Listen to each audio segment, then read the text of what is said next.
There has to be a certain amount of criminal energy for making films.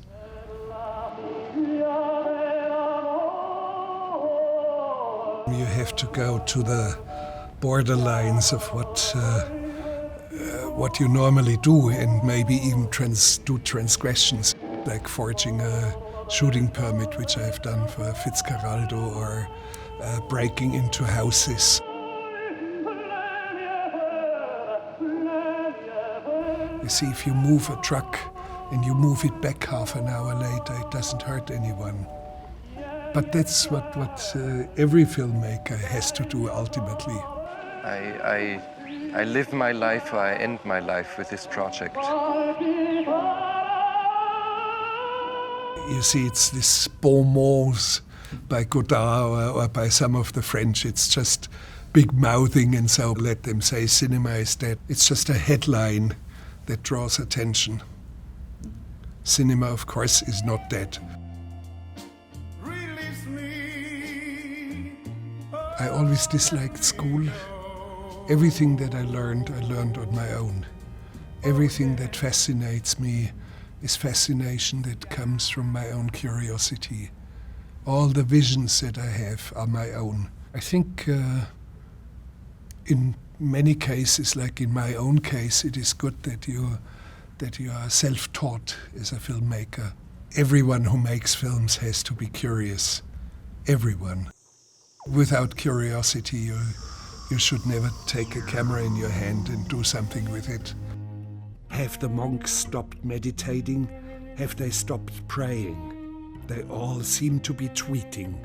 When you look at Facebook or Twitter or Instagram, hardly anyone reads anymore. I mean, deep reading. If you want to be a real filmmaker, you have to read. You have to read. More than watching film, more than watching YouTube.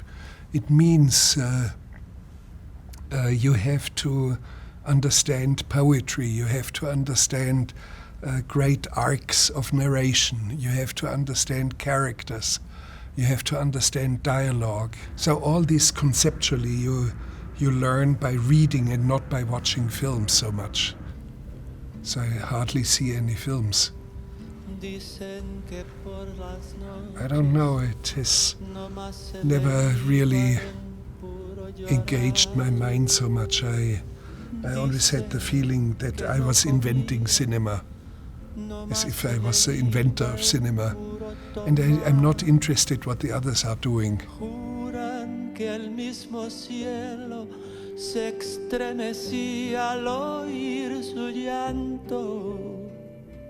Normally for a feature film there is a screenplay, but while I'm filming I always keep modifying it. There is no sort of storyboard, precise, prefabricated sort of shots. I always allow vibrant life to enter the film. It has always done good to my films. I think as long as there's breath in me, I will do this work because I enjoy it. I really like what I do. And I know I do it well. It's not only my dreams. My belief is that all these dreams are yours as well. And the only distinction between me and you is that I can articulate them.